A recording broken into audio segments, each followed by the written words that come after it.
What's up, mi gente? It's Anthony Rosa, the Community Finance Coach, aka Mr. Remedy, and you are watching another Money Monday session with my buddy Peter Wallach. I'm super happy to have you on the show. Thank you for coming on. I just want to really remind everybody, as a finance coach, my job is to inspire, connect, and educate those that are watching. And I have my friends and referral partners that are coming on as subject matter experts to give us a little bit, a tidbit, and how they can help us either save money or make money. So, Peter, thank you so much for coming on. Please introduce yourself and tell us what you do. Anthony, first of all, let me just say thank you for having me. I'm thrilled. I know you've been doing the show for a while and everybody says how great it is. So I'm really honored that you had me on it. So thank you so much for inviting me.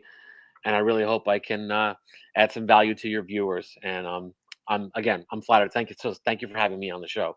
Thank you. I'm a digital marketing guy. My team and we go through people's websites and their digital presences and we tune them up and make sure they operate. There's a lot of people out there who say that they're digital marketing people, but we're the real deal. We've been in this for 10 years. I have a very seasoned team, and we look at people's websites and their stuff, and we tell them, your website needs to be helping you generate business, or it's not a website. So that's what I do. And I'm just really happy to try and help people out. I mean, love business, but I got enough knowledge in my head that I can help people out. So I'm happy to help and be a part of and help your community out. So thank you for having me again.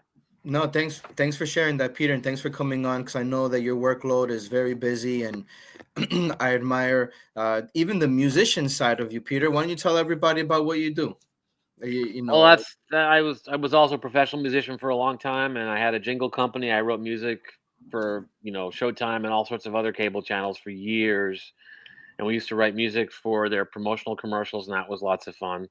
And worn a lot of hats in my life, but I've always been drawn to. I mean, I used to have a an e-commerce company. I sold crazy electronics from China, and then I just enjoyed like overtaking people and seeing what would happen if one person's ranking beat out somebody else's ranking, and seeing how that affected their pocketbook and where they could live and what kind of car they could drive, because it's powerful stuff.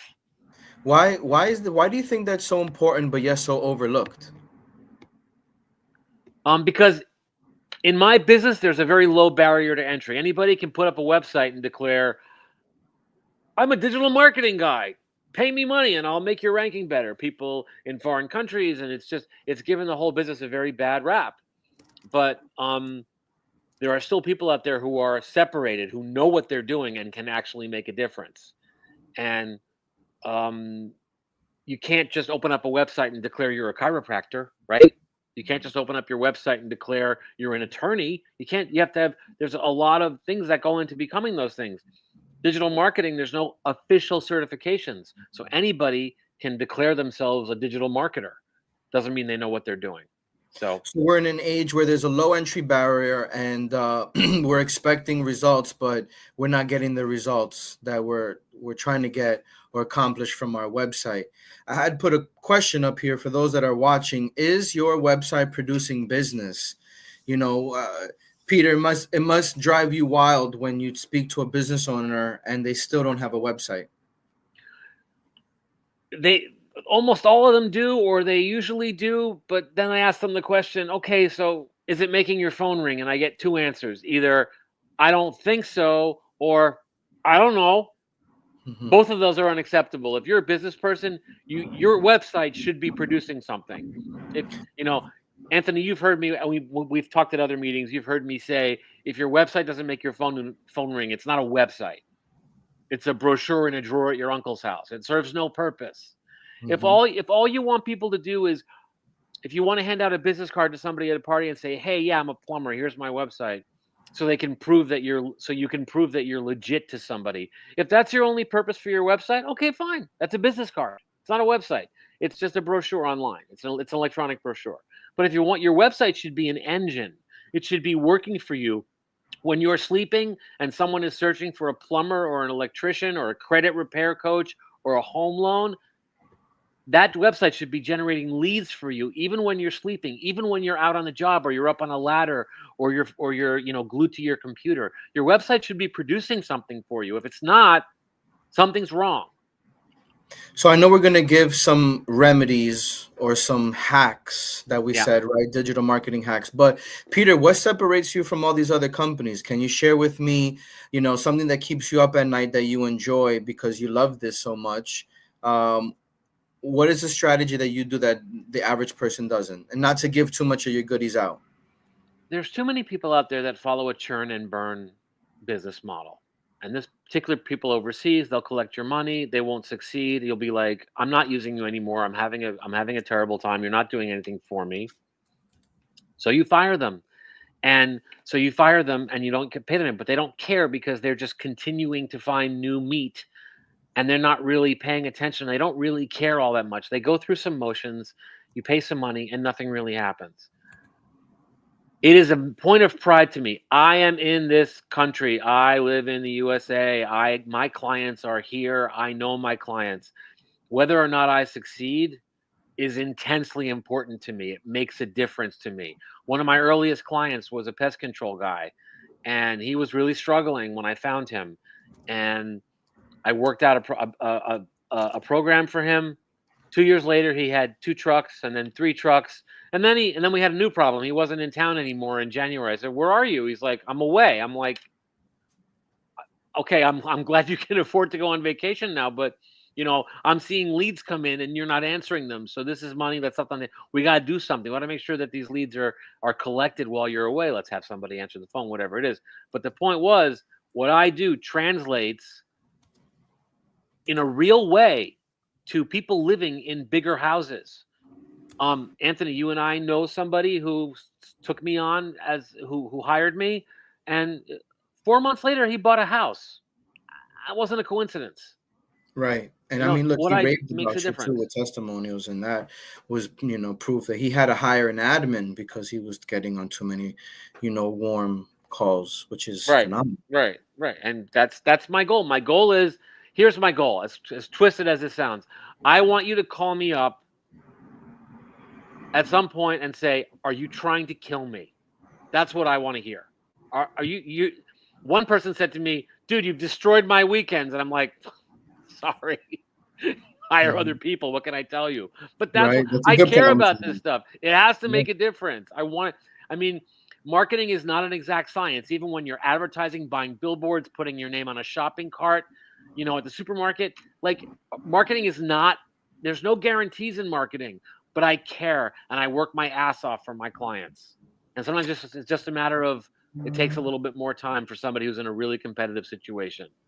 So you So, said that there's no guarantee, right? But I think with these credit hacks, with these digital marketing hacks that we're going to give everybody right now, they can go and understand and have a better strategy moving forward. So I'm really excited to jump into this conversation right now.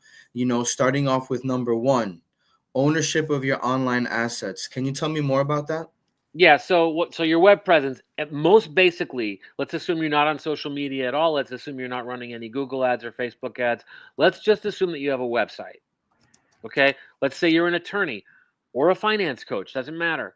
But you're going to have three things that you need and you have to get control of. Number 1, where's your website? Who has access to your website? Who has access to the back end? If somebody misspells, if you hire somebody or you add a service, who's going to put that service on your website? Do you have access to it? Do you have a web guy that you haven't talked to in 2 years, or did your nephew do it before he left for college? Do you have control of your website? Can you get to it to make a correction? Businesses change, businesses are dynamic. You might add a service, you might say, I'm not doing that, sir. I'm a True. roofer. I don't do siding anymore. So the siding piece on my website has to go away. Do you have Mhm. access to your website to make those changes? Thing one. Thing two, where's your domain? Is your domain registered? Are you using GoDaddy for all these things? Which you could be, but some people have their hosting here, their domain here. Know where these things are. Know where they are. Because if we have to do work on your stuff, we need access to your website. We need access to your domain. That's the actual name of your website, freshstartadvancement.com, that kind of thing. Yeah. In my, in Yeah. my case, mtvstrategy.com. Those are the domains that we own that connect to the website, right? So what is a website? A website is a is a is a is a title that's connected to a bunch of files, right? And they don't always live in the same place. So the files are the host, the domain is the registrar. At GoDaddy, it's all in the same place. That's cool. The last thing is, which is not going to be at GoDaddy, is your Google business profile. This is your Google listing. If you're a local business, you're the pizzeria down the street, you get a list of three companies on the search engine page, right? That's your Google listing. And that's not your website, but it does connect to your website. And your Google listing is incredibly important. So do you have access to your Google listing? It's attached to a Gmail address. So what's the Gmail address? And you have access to it. By the way, you wrote down the thing. You said you had Google My Business. The GMB, Google My Business listing, was the old name. Now they're calling it the GBP, which is the Google Business Profile. A lot of guys in my business, a lot of guys refuse to leave the term GMB because it rolls off the tongue more easily than GBP does. Google Business Profile. Hey, listen, used to be GMB, Google, same thing. I think, yeah, I mean, look, that's what we want to give you guys the information and these hacks, right? So do you have a Google profile business? You know, I think that if you don't have these things set up, Peter, why is it so important? When you do a search, the Google Maps listings are the first thing that show up just below the ads. And the Google shows what we call a map pack. It's 3 listings. They show 3 listings, 1, 2, and 3. And then below that, there's a little button that says more businesses. And then you can click on that. But those 3 businesses are getting the lion's share of the calls. If you're number 4, number 3 is eating your lunch and living in your house and driving your car. That's the bottom line. Okay, so know where you stand on that ranking page, and the Google business listing, the Google business profile is, I don't know, it's the most valuable real estate on planet Earth, frankly. Wow. Somebody put a comment, Jolie. I think it's the cost that scares entrepreneurs, and asking questions might get them into a position where they feel like they have to buy with no guarantee. It's the unknown that makes it scary. Thanks, Jolie. So she's referring to buying marketing services? Jolie, if you're still with us, are you referring to buying marketing services, or would it be kind of like us looking online? We'll wait for her to respond. I think she's referring to the fact that I said there's no guarantees. And yeah, it's scary. There's no guarantees in life. I mean, I'm embarking right now. I made a $6,000 investment for my own marketing right now that there are no guarantees for. But let me just tell you this. You need to commit really hard to whatever it is you're doing. You need to commit really hard to buying marketing. Marketing drives the world, and you have to have a marketing budget. I talked to a guy, Jolie, listen to this. I talked to a guy who was recommended to me, and he spent $20,000 on an e-commerce site. He sold printing services. He spent $20,000 building out an e-commerce site. And I said, all right, so do you have a budget for marketing for this thing? And he said, no. I think you have to be, I mean, I'm sorry to use these words. I think you have to be batshit nuts to spend $20,000 on a website and then not have any money left over for any kind of marketing. That's insane. That's more risky, in my opinion. You can't just build a beautiful website. I mean, everybody knows, oh, I built a website, I got to spend a couple of grand. Does it make sense to build a website for a couple of grand that no one is ever going to find? I mean, if you built a website and spent $10,000 and you were a plastic surgeon in Beverly Hills, holy crap. If you don't spend money to make sure that you outrank the other plastic surgeon in Beverly Hills, there's no reason for you to have built the website in the first place. So yeah, I get that it's scary, but you know, there's no guarantees in anything. It's scary to have a kid. You know, which leads us into our next part of the conversation. We're talking about no guarantees, and we're talking about a website that's just a brochure. Let's talk a little bit about SERP. How does this search work fundamentally? Okay, so the search engine results page, right? So that's the dynamic page that gets created when you search for something. Lawyer near me, plumber near me, nursing home near me, whatever it is. You're going to type in a couple of keywords, and you're going to look for something, and then Google is going to create dynamically on the fly. It's what made Sergey and Larry rich. Dynamically on the fly, they're going to create a search page, And that page has 3 main components. At the top, you're going to see the Google ads. What you would see is the sponsored listings, right? Those are people that basically bribed Google and said, put me at the top, right? Sponsored listings. Then you might see some other stuff below that, but that varies. But the next big thing is the map pack, which I talked about before. Those 3 map listings for local businesses where you have to appear. And by the way, if you live in a town with 4,000 people and you rank number 1 on Google, that's not going to help you because you need to be ranking in a town that has 50,000 people or more. Another conversation. That's a good Right question. below that, right below the map pack, is the regular organic listings. My clients, my goal is that they are at least 1, 2, or 3 in the maps, and that they are on page 1 of the organic listings below the maps, because then I know the phone will ring. Then I know it. Assuming I did a good job on their website and there's a good, solid, clear call to action, then I know their phone will ring. Okay. And here's the thing, depending on what you sell, Anthony, how much business would I have to generate for somebody for them to pay for my entire month of services? Usually it's highly negligible. Usually, if I can get someone 2 or 3 good leads in a month, my fees are paid like that. Right. And I mean, it makes sense, right? If my business, if I could break even or make a profit or improve my testimonials or my referrals and it pays for itself, 100%. I I had a think, pool company. Listen to yeah, this. I had a pool company.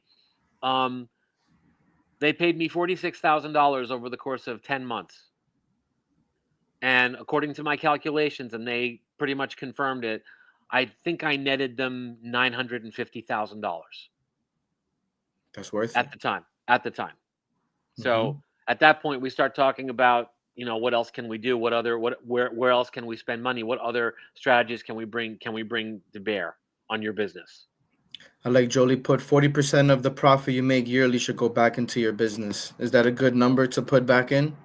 Well, she's talking about 40% overall. I mean, it could be, investing in new equipment. It could be advertising. It could be hiring new people. It could be making all sorts of other investments,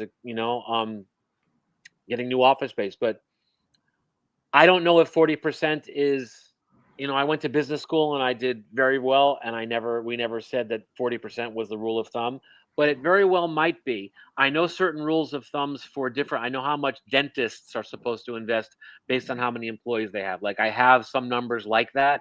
I don't know if I'd say 40% is true for everybody, but Mhm. Jolie, I think a better statement is you've got to invest something in your business. You have to. Right. You have to invest something in your marketing. You have to invest something, or you can't grow a business. You can't grow a business just from referrals. And by the way, Anthony, BNI doesn't count because that's like that's that's purposeful referrals. I'm talking about just relying on word of mouth, Right. right? You can't grow a business on just word of mouth. You can stay stable, but if you want to grow, I mean, the question is, do you want to be like, just some, there's a difference between the local pest control guys, for example, who have one truck and those big franchises. What did they do Right. differently? Somebody Right. built systems. Somebody created SOPs, standard operating procedures that Right. scaled, right? So anyway. So in the topic of growing, right? If those that are watching, if you're in business, you're looking to grow, you're enjoying this conversation, please give us a like, give us a comment, share, tag a friend. We're talking about digital marketing hacks right now, and thank you, Peter, for sharing and allowing us. It's a good conversation, especially with the change of season. Right now everybody's like, oh, happy, right? Winter's gone. Talking about the next hack here, keywords to search. So now we understand we're the owners of our domain. We have all the information to our assets. You're helping us with the keywords to search in the search engine results page. Now, how do you help us with the keywords to search? Okay, well, one of the first things, if someone says to me, Peter, I need to build a new website and I need it to be ranked, one of the first things that we do is understand the keywords. Okay, there are a lot of people, for example, I have assisted living clients, and the assisted living people don't like the term nursing home. So they try not to talk about nursing homes on their websites because they prefer assisted living and rehab centers and stuff like that. Now we've got memory care, right? No one wants to say, dementia facility. So they say memory care.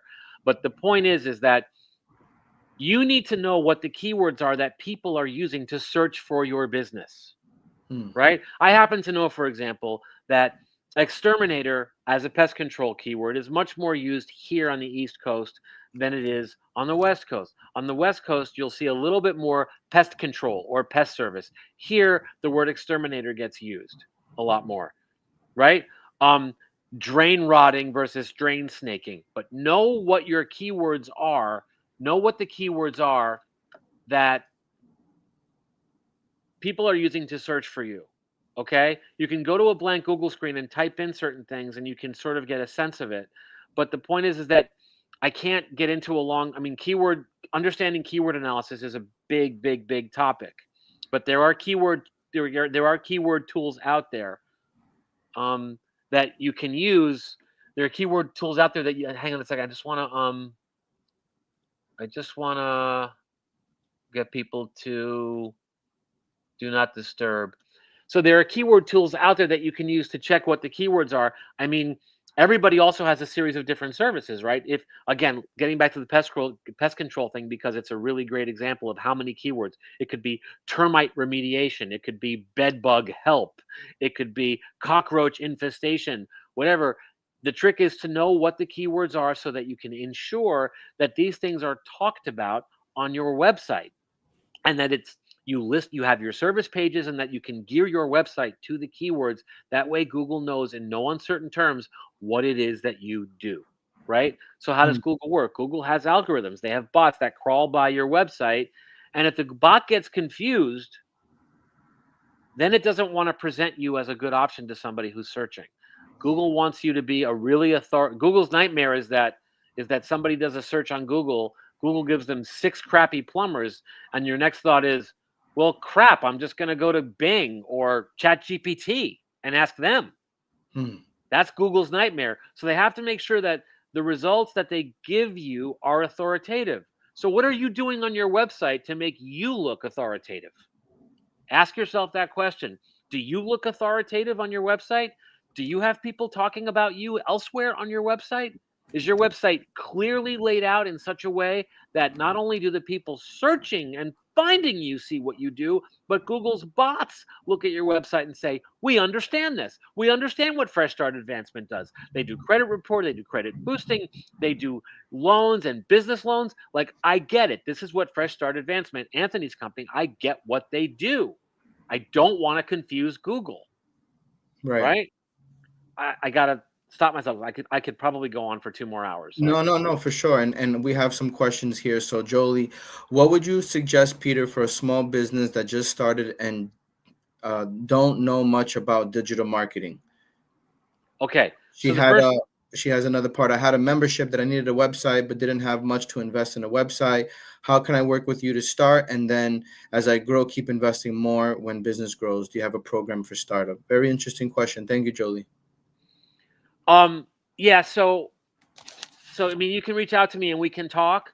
But I mean, the first thing is to make sure that the most important thing is to make sure that your website's not only, even if it's a simple website, make sure that it's built correctly and make sure that the on-page SEO is dialed in. In other words, make sure the website itself is technically built so that Google likes it. Just building a website on Squarespace won't do it. Bibiana says, so use the right keywords on the website and have clear information to show how you're an expert on the subject matter and appear authoritative. Yeah, essentially. State in no uncertain terms what you do. And by the way, just one more thing, which is not so much digital marketing and ranking, but also pure marketing. When you build your website and when you work out how to present yourself to the people that are searching for you, think in terms of them. It's not always about chest thumping about how great you are. I go to websites and I'll see, here's who we are. Here's how great we are. It's like, okay, I don't care how great you are. I want to know how you're going to solve my problem. You know? I mean, I can tell you I have a cream for an itchy spot on my, I have a really great cream, or I can say, do you have, an itchy chest? Right? Like, focus on the pain points, focus on the problem that you're going to solve for people. Like, I might say, Are you tired of your website sitting around doing nothing? Then call me, because I think your website shouldn't do that. Oh, and by the way, here's how I do it, right? Don't just go right for the chest thump. Anthony, for you, I would say, is your credit bad? Are you tired of getting turned down for loans and mortgages? Is it embarrassing to you that you can't get a loan for a car without having to pay 26% interest?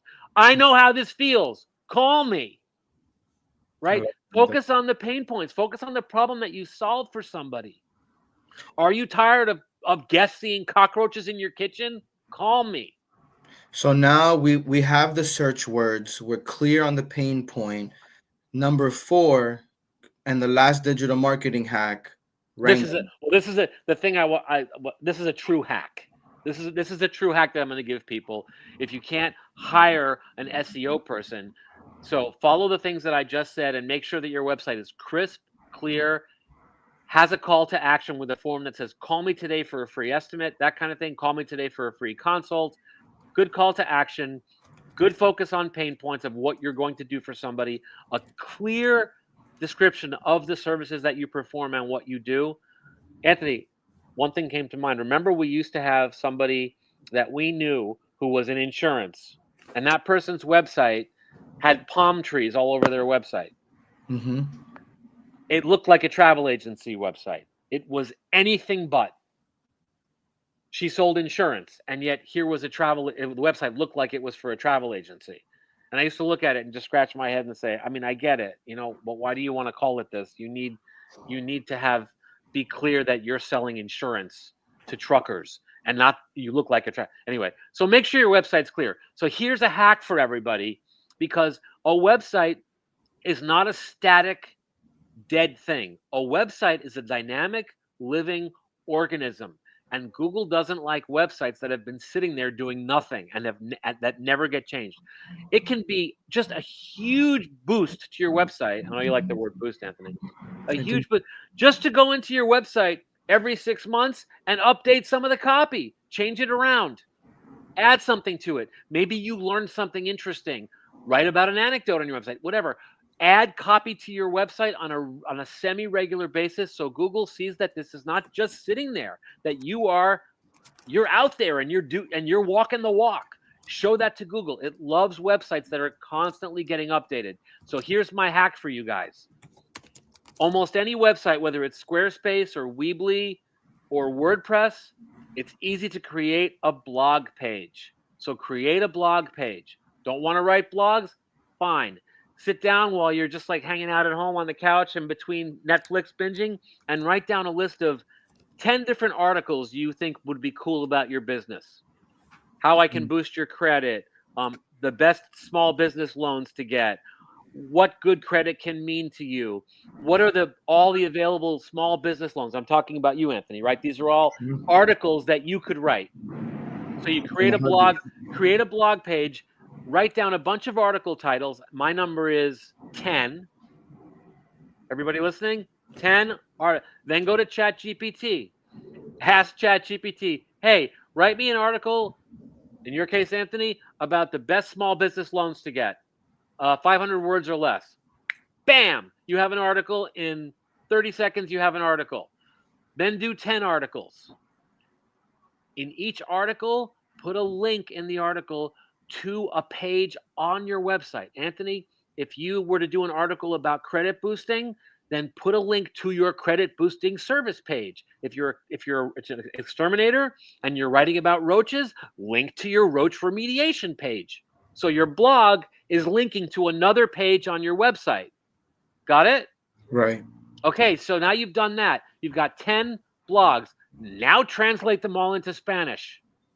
Again, ChatGPT is your friend. Now you have 20 articles. 10 in English, 10 in Spanish, 10 all linking to your page. And now program them in WordPress or in Squarespace to post every 3 days at different times. And now you have 200 days worth of articles posting on your website every 3 days. Just like that. And that's your startup program for everybody watching. Yeah, that's an hour and a half worth of work, and that will keep your website just constantly Google saying, "Oh, new stuff, new stuff, new stuff." Boom. So, Peter, as we're rounding third base, what is your call to action for those that are watching? Get control of all your digital assets. Know where they are so that if you ever hire or find a guy like me, that we don't spend 2 weeks arguing with your website guy from 5 years ago about where all your stuff is. Know where your things are. Have those passwords. Know how to access those things. You need access to those things to be able to make changes yourself, or to have somebody like me tweak things and adjust things, or fortify things. So get control of those assets. Like I said, it's just like losing the key to your car. What better acknowledges the title to your car. God forbid one day you gotta re-register it, move to a different state. You gotta have control of your assets. They're assets, right? They're assets. Get a really good sense, get an analysis done, find out what the best keywords are that people are using to find you. The answer may surprise you, because those of us that are stuck in our business, I mean, I say digital marketing, that's not that commonly used as a term. It's not as SEO is more common, ranking is more common, but to me, it all falls under digital marketing. Digital marketing only came together as a term in the last few years. 5 years ago, no one was searching for digital marketing, you know? So whatever people are searching for, maybe you're a pizzeria that does a lot of catering. We know somebody like that, Anthony. Right. If you don't mention catering on your website, people aren't going to find you, even though maybe you want to do more catering. And by the way, if there's a service that you do that you love more than the other services, like you're a roofer who really wants to get more into siding, talk about it, write a blog about it, mention it, fortify that keyword so that Google's like, well, this website really is talking a lot about siding. So, and then suddenly you'll pop up in more siding searches, and therefore you will get more work that you like. Because isn't that at the end of the day, isn't that the key? Don't we want to get some more stuff of the stuff that we like to do? That's a strong call to action for those that are watching. And I hope you all enjoyed this Money Monday Lunch and Learn talking about digital marketing hacks.